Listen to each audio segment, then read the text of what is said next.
Good day. I make this video the day after the tragic murder of Daria Dugina, the daughter of Alexander Dugin, the Russian philosopher, intellectual and public figure, who was killed in a car bomb attack, the target of which undoubtedly was her father. The Russians claimed that they have identified the perpetrator. They've named this person. I don't propose to do so. If you want to find out who the Russians say is the perpetrator, it's easily done. The name is all over the internet, but I don't propose to do this myself. And the Russians say that this individual was acting at the behest of the Ukrainian intelligence and security agencies. Russian media outlets have connected this person to the Azov battalion, Ukraine's Azov battalion.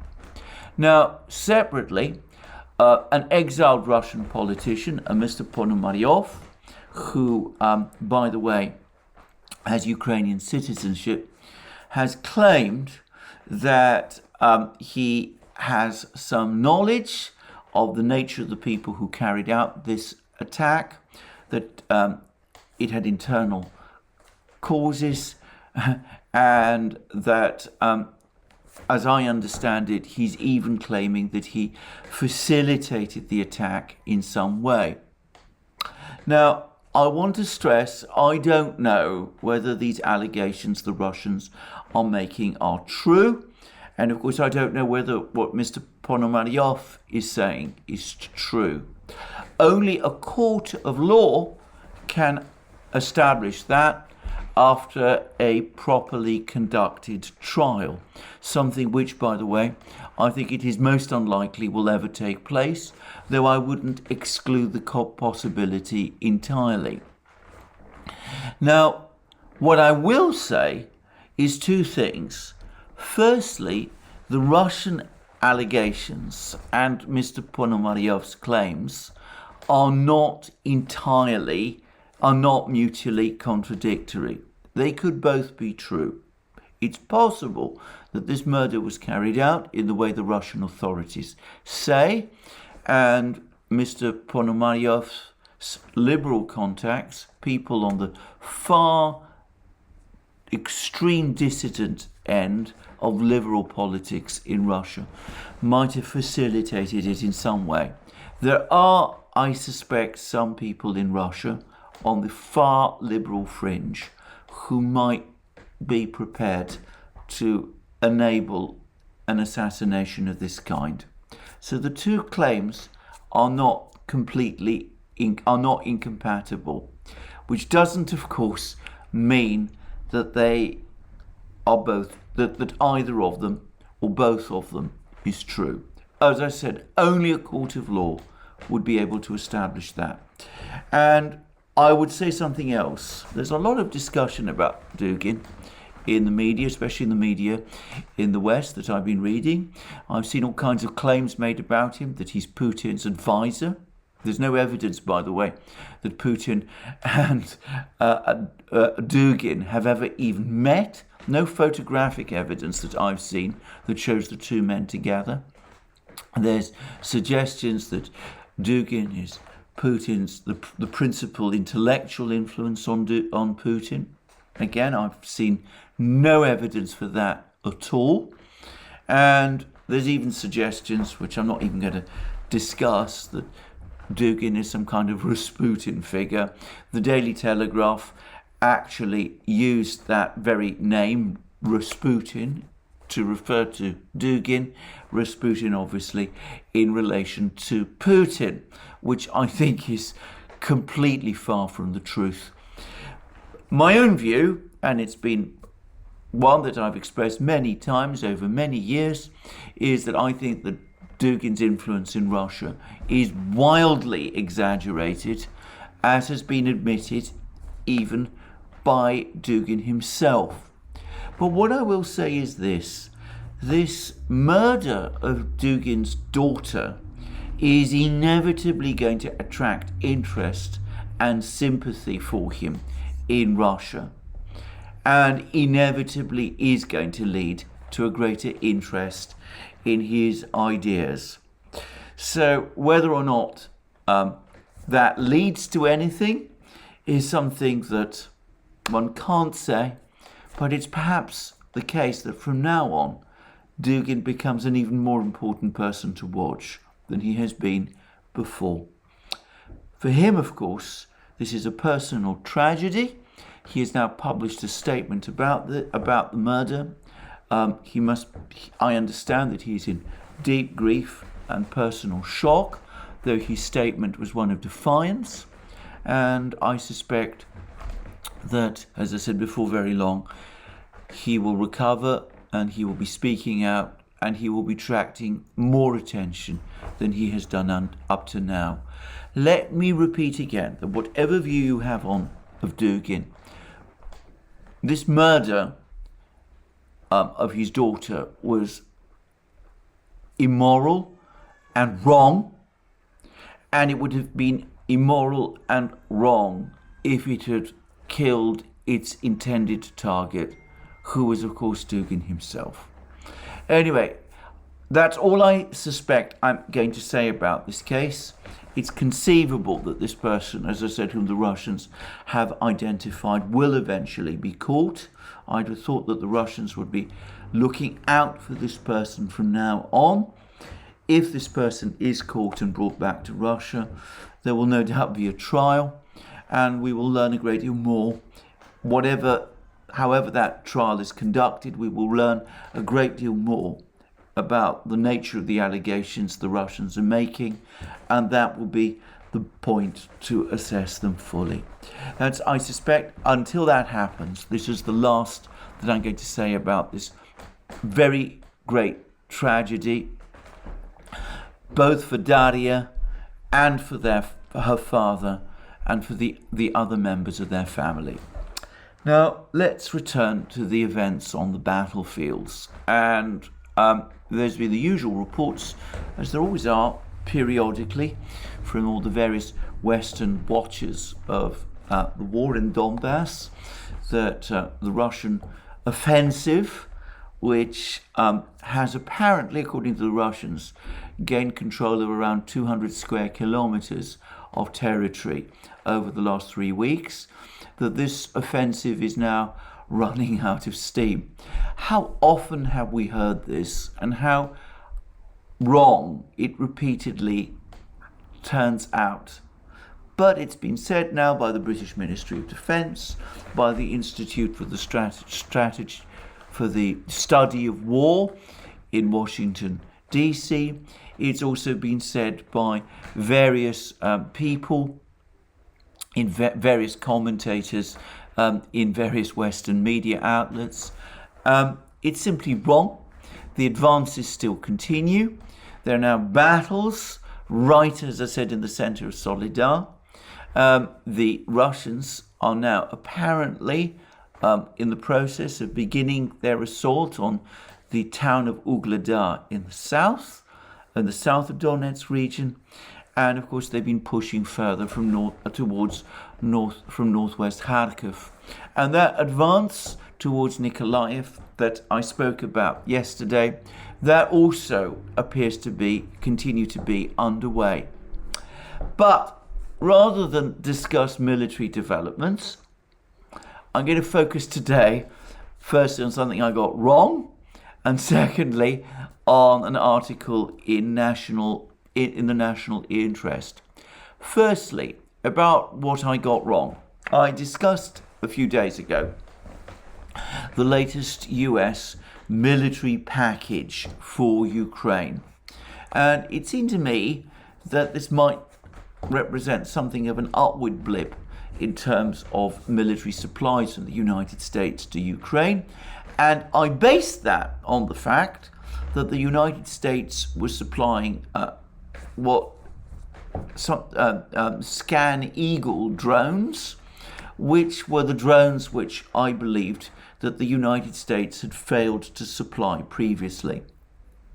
Well, yesterday I was listening to a very, very detailed discussion of this arms package by Brian Beletic on the new Atlas. And by the way, if you want to follow Pentagon briefings and get to drill to the bottom of these new American arms packages, Brian Beletic's channel is definitely the place to go. The new Atlas channel is definitely the place to go.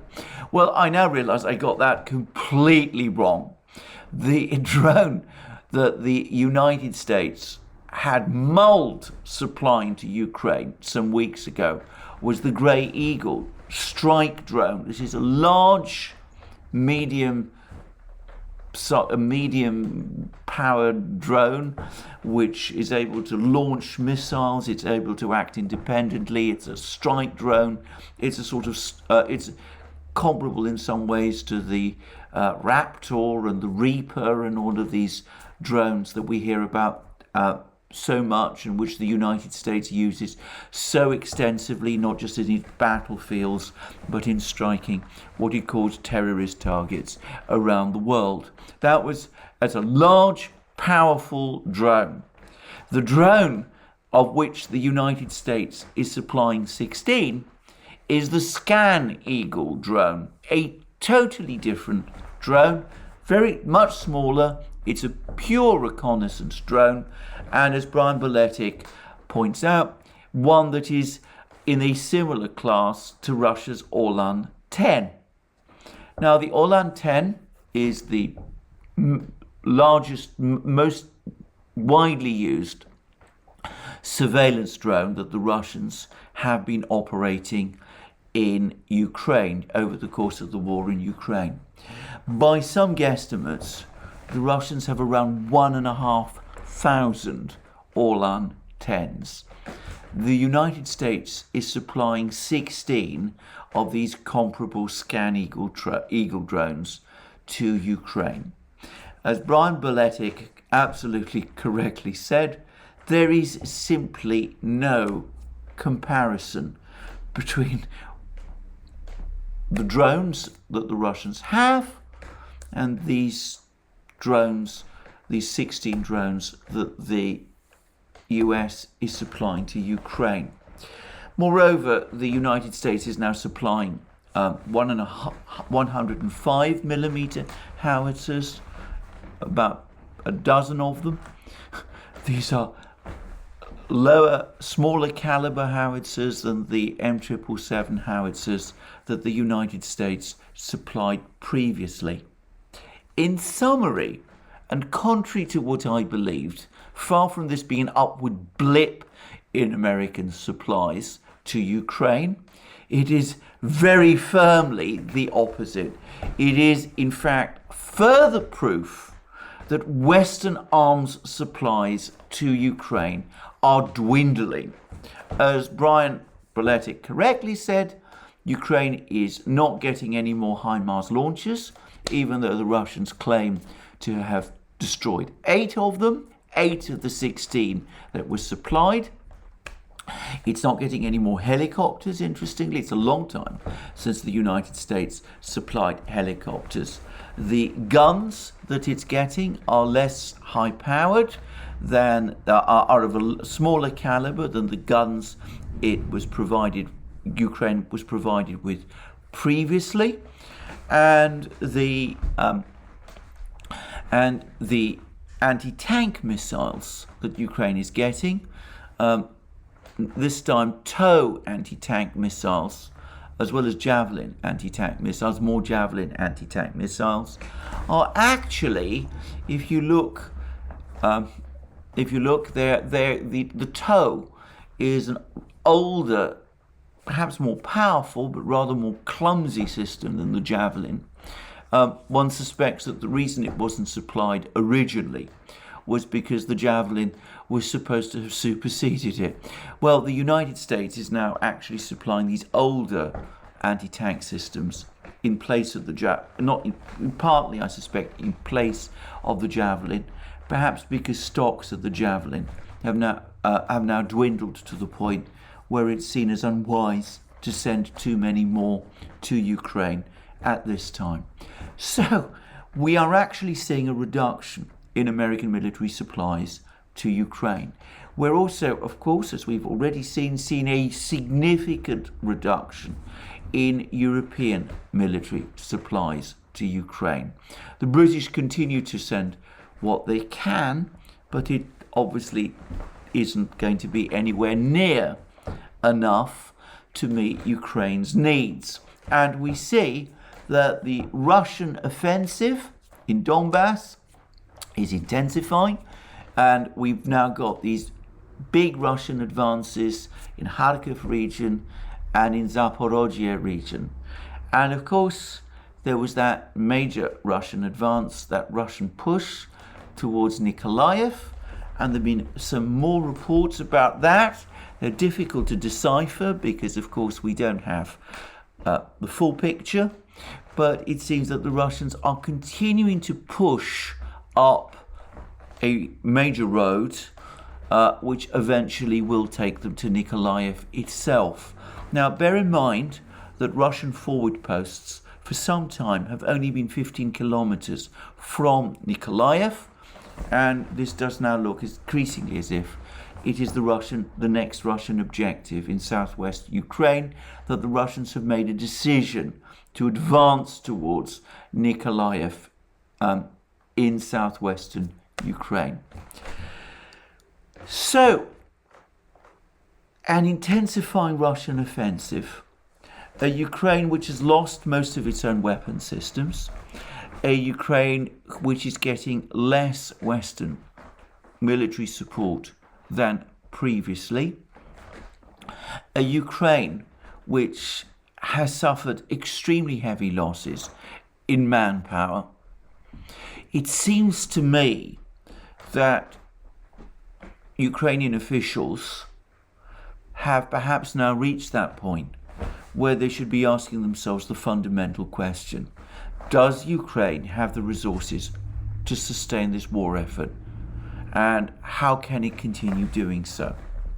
The Russians have been making the point that Western arms supplies to Ukraine have never been able to reverse the course of the war, but they have succeeded in prolonging it. I think that is true. It seems that they may have bought Ukraine some extra months, but those months are now running out. It doesn't seem as if a big increase in Western arms supplies is on its way. And of course, we're also looking at a situation where Europe especially is now clearly in deep economic crisis. There's been an absolutely bleak assessment of the prospects of the British economy from Citibank. They expect inflation in Britain to hit 18.6%, an annualized rate of 18.6% in January, which would be devastating to the British economy at this time. And all the indications are that inflation is going to remain elevated throughout 2023. I get the sense that things in Europe, in Germany especially, are pretty much as bad as they are everywhere else. And in fact, they may be getting worse. Reports, by the way, suggest that support for the German government, the Olaf Scholz's traffic light coalition, is starting to fall precipitously. And Scholz himself apparently had a disastrous examination over this financial scandal, the details of which I haven't been able to follow, and which, to be straightforward about it, interests me very little. So one gets the sense that military support for Ukraine is flagging. The political leaders most invested in supporting Ukraine, their position is also starting to weaken. And there is also a sense now, a growing sense now, that the economic crisis has seriously backfired. The economic sanctions war, the economic war of attrition against Russia has seriously backfired, and that the Western economies are in severe difficulties. Moreover, I've started to notice an increasing number of articles which are beginning to appear, especially in the American media, which are starting to suggest that more and more people in the United States, in the foreign policy establishment, are starting to have doubts about the wisdom of the course which has been followed. And perhaps the most interesting article here, which has appeared recently, is one in the National Interest by Raymond Marks, and it's dated August 21st, 2022. Now, the National Interest is one of that vast number of foreign policy magazines which appears in the United States. It's tilts slightly more towards the realists, what were called the realists in the United States, though perhaps one shouldn't take that entirely seriously. I've seen some pretty hardline articles appear in National Interest also. But I did find this particular article in the National Interest very serious, very interesting. And it makes the following, it says the following, and I'm going to read substantial extracts from it.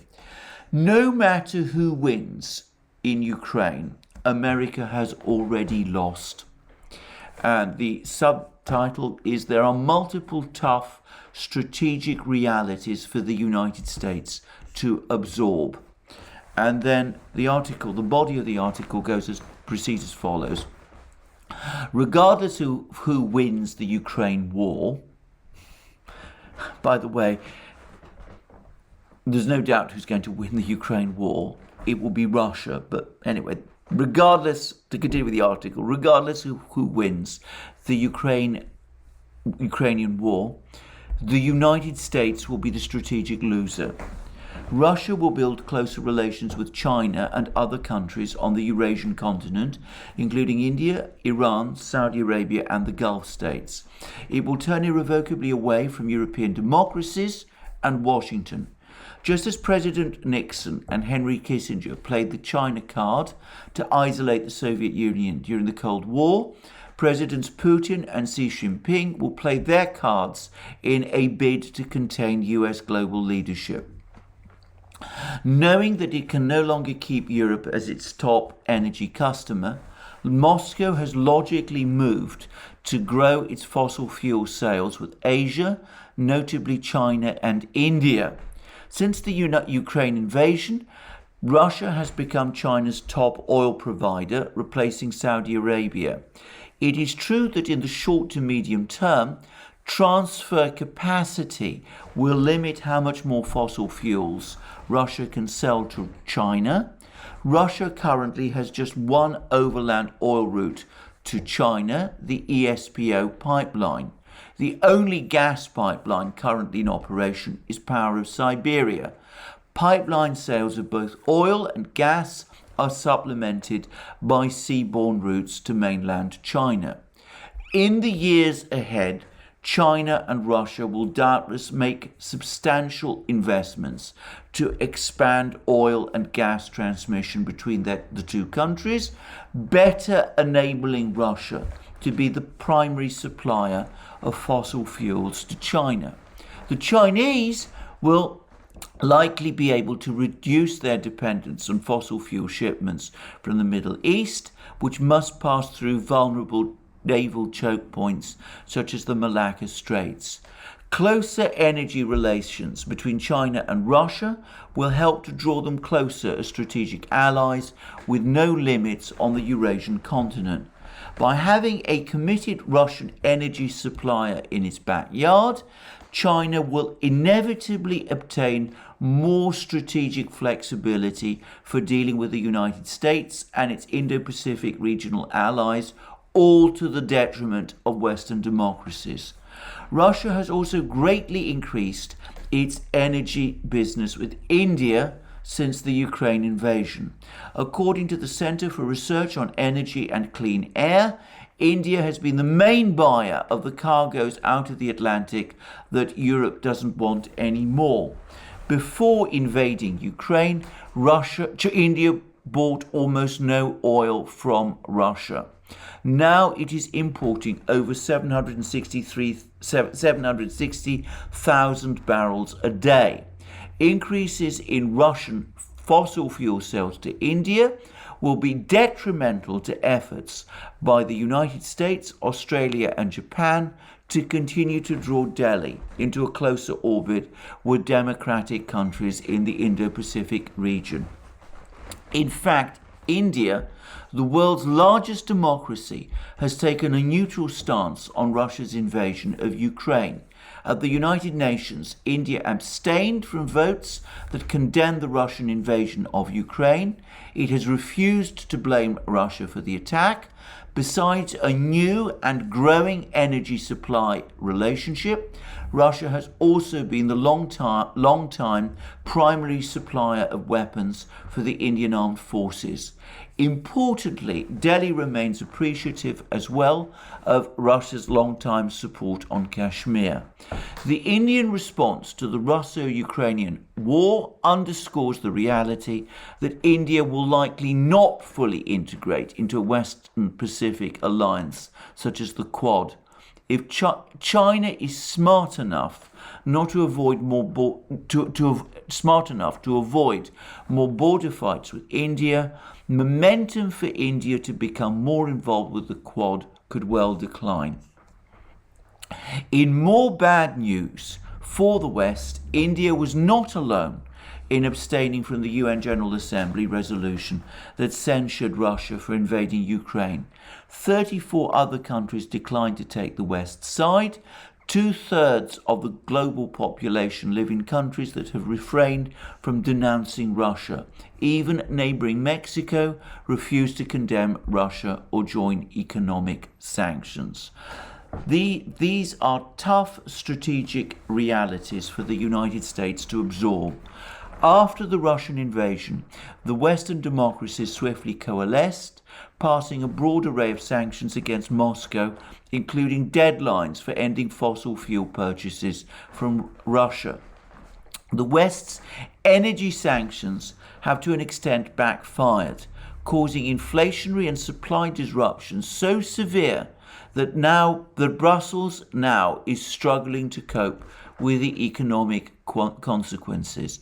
The US has even quietly announced steps to ease Russian energy sanctions to help stabilize energy markets.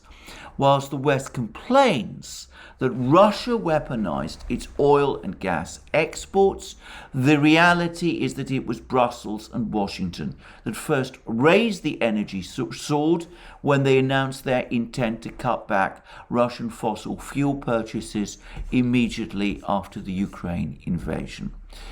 Then there's some talk about how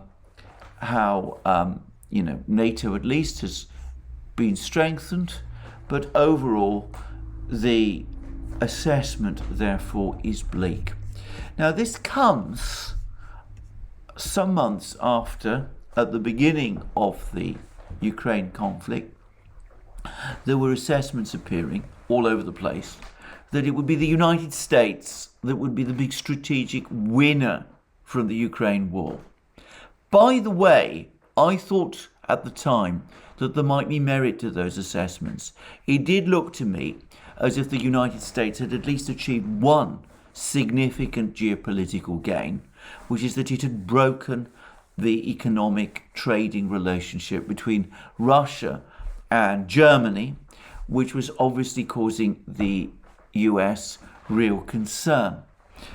But with every day that passes, we can see that whatever gains the United States has obtained in severing that economic relationship between Germany and Russia, it's paying an inordinately high price for. Firstly, we have this major disruption to the world economy, which is affecting the United States itself. And what we see is a coalescing of an alternative bloc system, which is ultimately dangerous for the United States. Moreover, it's starting to appear as if an American ally, a key historic American ally, Saudi Arabia, is now looking to, or is now being attracted to, assimilating itself, joining this rival bloc, the BRICS bloc. And we see how Turkey appears to be doing exactly the same thing. So it seems to me that whatever the US gained, it is now more than losing as events play out. And of course, if, or rather when, Ukraine loses the ground war in Ukraine, if Russia eventually dictates terms in Ukraine, well, there will be another military debacle. And it will be a military debacle in an area directly adjoining the US's own NATO allies. I can very well remember how at the end of the Vietnam War, the alliance system that the United States had tried to create in Asia, SEATO, the Southeast Asia Treaty Organization, how it simply disintegrated. And I wonder whether the US's alliance system in Europe might start to buckle under similar pressure. If Ukraine is defeated, if the Russians dictate terms in Ukraine, if Europe finds itself in deep and prolonged economic crisis, lasting well beyond the end of this year and far into the next, with no real end in sight, I do wonder whether increasing numbers of political and economic figures in Europe might start to say to themselves that they've trapped themselves, and Europe has got itself trapped in a dead end, and the time has come for it to break with the United States, at least so far as to start discussions with the other side. Already there is talk in Germany of opening Nord Stream 2 as a way of resolving the energy issues there. Now, for the moment, I don't personally think that's going to happen, but it remains a possibility. If it does happen, it will be a catastrophic blow for the Scholz government. I can't imagine how it can survive, but to be very clear, it would be a massive political defeat for the United States. I say that because even though the Germans might say that they're only opening Nord Stream 2 on a temporary basis, as is so often the case, nothing is more permanent than that which is temporary. And I have to say, if Nord Stream 2 does reopen, I personally would be surprised if it were ever at that point to close. So I'm going to suggest that the time has surely come for a reassessment within the administration of the wisdom of this policy. It's going to be extremely difficult to do anything, given the extent to which the President of the United States, President Biden, has nailed his colours to the mast, as we say in Britain, by giving this unequivocal support for Ukraine, and by talking in terms of what can only be described as demanding regime change in Moscow. These are impossible positions to retreat from. And as President of the United States, he is, of course, in a position to block any diplomatic movement.